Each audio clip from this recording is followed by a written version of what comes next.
Bueno, ahora vamos a hablar de Antonio López de Santa Anna. Pa corto, Santa Anna. Aquí hay una ilustración del presidente Santa Anna. Es una persona sumamente importante para la historia del país después de la independencia de México. Como ya habíamos dicho, Guadalupe Victoria deja el poder, lo gana las elecciones otro personaje que va a ser recurrente en esta etapa, llamado Manuel Gómez Pedraza. Manuel Gómez. Pero Vicente Guerrero, héroe de la independencia, no está de acuerdo con que gane la presidencia, entonces por las armas tira a Manuel y él se convierte en el segundo presidente de la República. Esto no le agrada a los conservadores y lucha contra el Anastasio Bustamante. Aquí hay una ilustración del presidente Anastasio Bustamante. Anastasio Bustamante se subleva contra Guerrero. Guerrero era liberal, Bustamante era conservador y Bustamante toma la presidencia.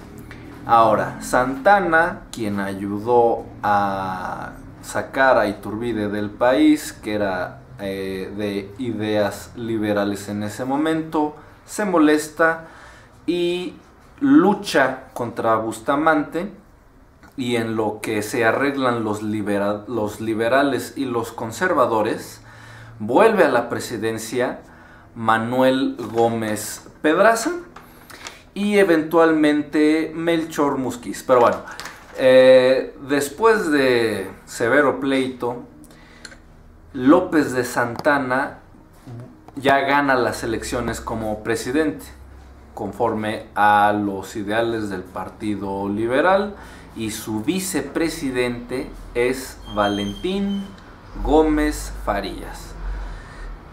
Cuando Santa Anna empieza a gobernar como presidente de la República, realmente pues no gobierna él se va a su hacienda, se va de vacaciones, deja el control del país a Gómez Farías, y en lo que él está en su hacienda, Gómez Farías y sus amigos empiezan a hacerle reformas a la Constitución de 1824, reformas liberales, como ayuda a los indígenas, mejoras a la educación, le quitan privilegios a la Iglesia Católica, etcétera, etcétera, lo cual hace que a los conservadores que estaban a favor de un gobierno más monárquico, que tuviera como aliado a la Iglesia, pues se molestan, ¿no?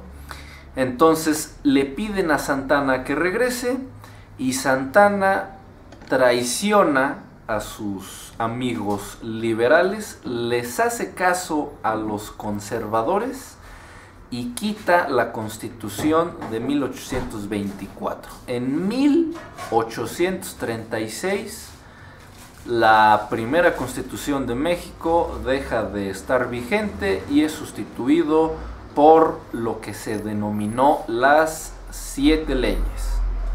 7 leyes regirían entonces el país. Como quitó la Constitución Santa Anna, la de 1824, nuestro país deja de ser una república federal y se vuelve una república centralista, lo que significa que ya no va a haber gobernadores en cada uno de los estados, sino que simplemente el presidente va a gobernar todos los estados y territorios que existen. Por eso es centralista. Y bueno, para hablar un poco más de Antonio López de Santa Anna, este señor es muy conocido porque se le culpa de que perdimos por él la mitad del territorio nacional, pero en sí pues no es tan cierto. Sin embargo, como no existía la reelección, fue intermitentemente presidente de México. Fue hasta 11 veces presidente de México. llegó a traicionar tanto a sus amigos liberales como a sus amigos conservadores, según le fuera conveniente. En alguna batalla perdió la pierna y le hicieron un funeral a su pierna. Pero algo que sí le debemos a Antonio López de Santana es que fue él quien mandó hacer el himno nacional. Ya habíamos dicho antes que Agustín de Iturbide, el primer emperador de México, al que había expulsado Santana y su gente, él fue quien mandó hacer la bandera y el escudo. Y el tercer y último de los lábaros patrios, que es el himno nacional, lo mandó hacer López de Santana. Como hemos de saber, el himno nacional fue compuesto por Francisco González Bocanegra y Jaime Nuno. Pero bueno, volviendo al tiempo en el que Santana quitó la Constitución e implementó las 7 leyes, México se volvió una república centralista. Y como se volvió una república centralista, dejó de haber gobernadores en las distintas partes del país, entre ellas Texas. En ese momento, el estado de Coahuila le permitió al estado de Texas recibir inmigrantes.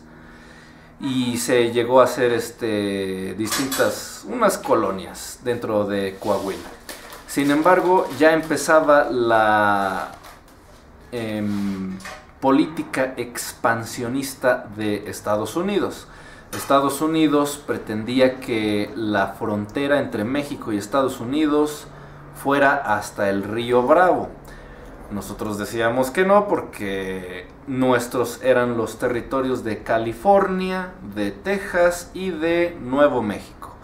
Pero cuando se volvió centralista la República Mexicana, como Texas estaba muy lejos de la capital, dejó de llegarle ayuda a los tejanos y hubo una revuelta. Proclamaron su independencia como país Texas, a la cual ayudaron los estadounidenses, y entonces Santana fue con su ejército a combatir la rebelión, pero fue derrotado en la batalla de San Jacinto. Batalla de San Jacinto.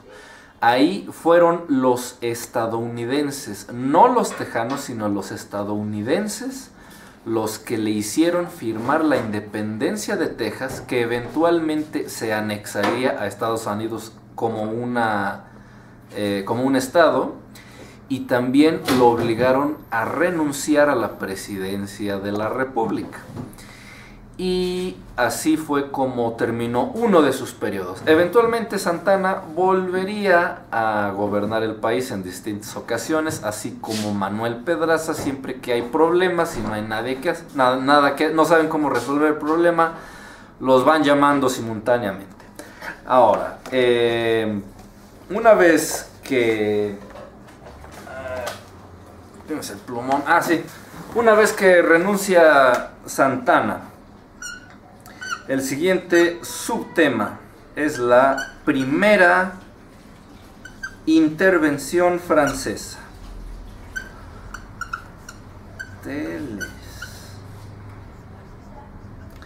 Por ahí de los años 30 del siglo XIX, y después de que Santana pierde Texas y la presidencia de la República, ocurre la denominada Guerra de los Pasteles. ¿Qué fue la Guerra de los Pasteles? Fue un conflicto diplomático. Se le conoce como la primera intervención francesa y ocurrió entre 1836 y 1839 a través de las demandas del embajador de México de Faudis, que decía que los intereses de los empresarios franceses en México estaban peligrando porque nuestro país no podía darle la seguridad económica que necesitaban. Se le llamó la Guerra de los Pasteles porque supuestamente unos oficiales de Santana entraron a una pastelería de un francés llamado Remontel, Compraron unos pasteles, no los pagaron y entonces fue Remontel al embajador a quejarse.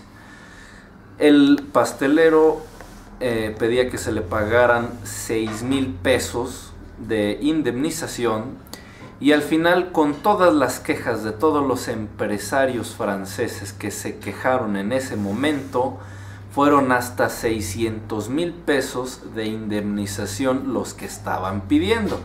Como el gobierno mexicano se rehusó, Francia mandó 10 barcos de guerra a los puertos de Veracruz, mandando un ultimátum que expiraba el 15 de abril. Y fue así como nosotros, amenazados, tuvimos que pagar la indemnización de 600,000 pesos y se acabó la guerra de los pasteles, que fue la primera intervención francesa en México y el segundo conflicto internacional que tuvimos. Córtale, ya, córtale.